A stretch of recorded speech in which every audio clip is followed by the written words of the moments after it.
तेजस्वी यादव ने एक नई चर्चा छेड़ दी है और ये चर्चा कहीं ना कहीं अब एक राजनीतिक विषय बन गया है और इस पर जम करके पिछले 24-48 घंटों में चर्चाएं शुरू हो गई हैं। आपको बता दें कि तेजस्वी यादव ने जब उनसे मिलने के लिए रघुवंश बाबू के पुत्र आए थे और उन्होंने उनकी जो पुण्यतिथि थी, प्रथम पुण्यतिथि थी, उसके अवसर पर तेजस्वी यादव को आमंत्रित किया, तो उसके बाद से चर्चाएं शुरू हो गई।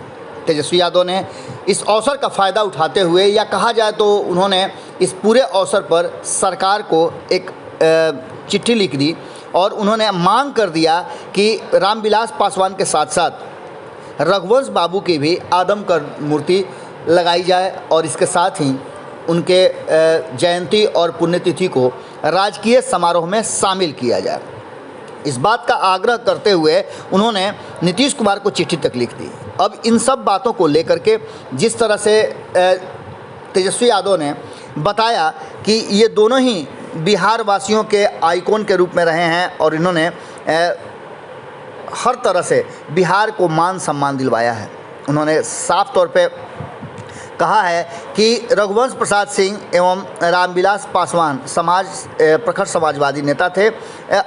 दोनों को कहीं ना कहीं मान सम्मान राज्य की तरफ से मिलना चाहिए और इनके व्यक्तित्व और कृतित्व इतने बड़े हैं कि इन लोगों को कहीं ना कहीं बिहारवासी सम्मान और हमेशा याद रखते हैं। ऐसी स्थिति में राजकीय समारोह इनके नाम और इनकी जयंती और इनकी पुण्यतिथि पर भी होनी चाहिए। इस बात को लेकर के डिमांड वहीं तक नहीं है। भारतीय जनता पार्टी ने भी इस बात का समर्थन किया है। हमने खबरों में आपको बताया था कि कहीं ना कहीं तेजस्वी यादव के इस डिमांड को सही मानते हुए भारतीय जनता पार्टी ने भी इस मांग को रख दिया है।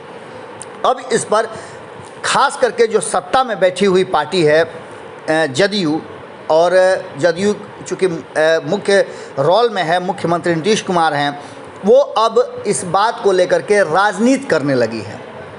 आपको बता दें कि रघुवंश बाबू को लेकर के उनकी मूर्ति को लगाने और उनके जो राजकीय समारोह में शामिल करने हैं की बात है, उसको लेकर के जिस तरह से चीज़ें सामने आ रही हैं, हालांकि रामविलास पासवान का नाम नहीं लिया जा रहा है, लेकिन रघुवंश बाबू के नाम पर कहीं ना कहीं आरजेडी को और तेजस्वी यादव को घेरने का लगातार प्रयास जदयू की तरफ से किया जा रहा है। जदयू के राष्ट्रीय अध्यक्ष ललन सिंह ने कहा कि रघुवंश बाबू को अपमानित करने वाले प्रतिमा लगाने की मांग कर रहे हैं। हालांकि ये बात उन्होंने कही है और इसके पीछे के कई बातें कही है, एक लोटा पानी तक कहा है और यहाँ तक कहा है कि उनकी मृत्यु का कारण भी जो है वो आरजेडी ही है।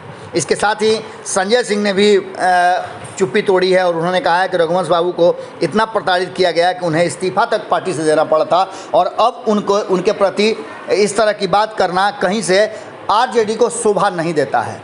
राजनीति की बातें अलग हैं, लेकिन जिस तरह से रघुवंश बाबू के पुत्र सत्यप्रकाश जाकर के मिलते हैं तेजस्वी यादव से और तस्वीरें साझा करते हैं, वो साफ दिखा रहा है कि कहीं ना कहीं इन 1 सालों में, जब से कहा जाए कि रघुवंश बाबू की मृत्यु के बाद जदयू ने उन्हें अपनी पार्टी में शामिल कराया और उन्हें हाशिए पर छोड़ दिया था, उसके बाद से ऐसा लग रहा है कि उनके परिवार और पार्टी के लोग एक बार फिर से आरजेडी के तरफ ज़्यादा आकर्षित है। क्या होगा ये तो आने वाला वक्त बताएगा, लेकिन इतना ज़रूर लग रहा है कि रघुवंश बाबू के नाम पर हो रही ये राजनीति कहीं से ठीक नहीं है। अगर जदयू या आरजेडी इस पर राजनीति कर रही है तो इस बात को विराम देते हुए, रघुवंश बाबू के व्यक्तित्व को देखते हुए उन्हें उचित सम्मान और मान मिलना चाहिए। बहुत बहुत धन्यवाद। अगर ये वीडियो पसंद आई और वह बिहार के राजनीति और बिहारियत से सरोकार रखेनी तो सब्सक्राइब बटन दबा के चैनल के सब्सक्राइब कर ली।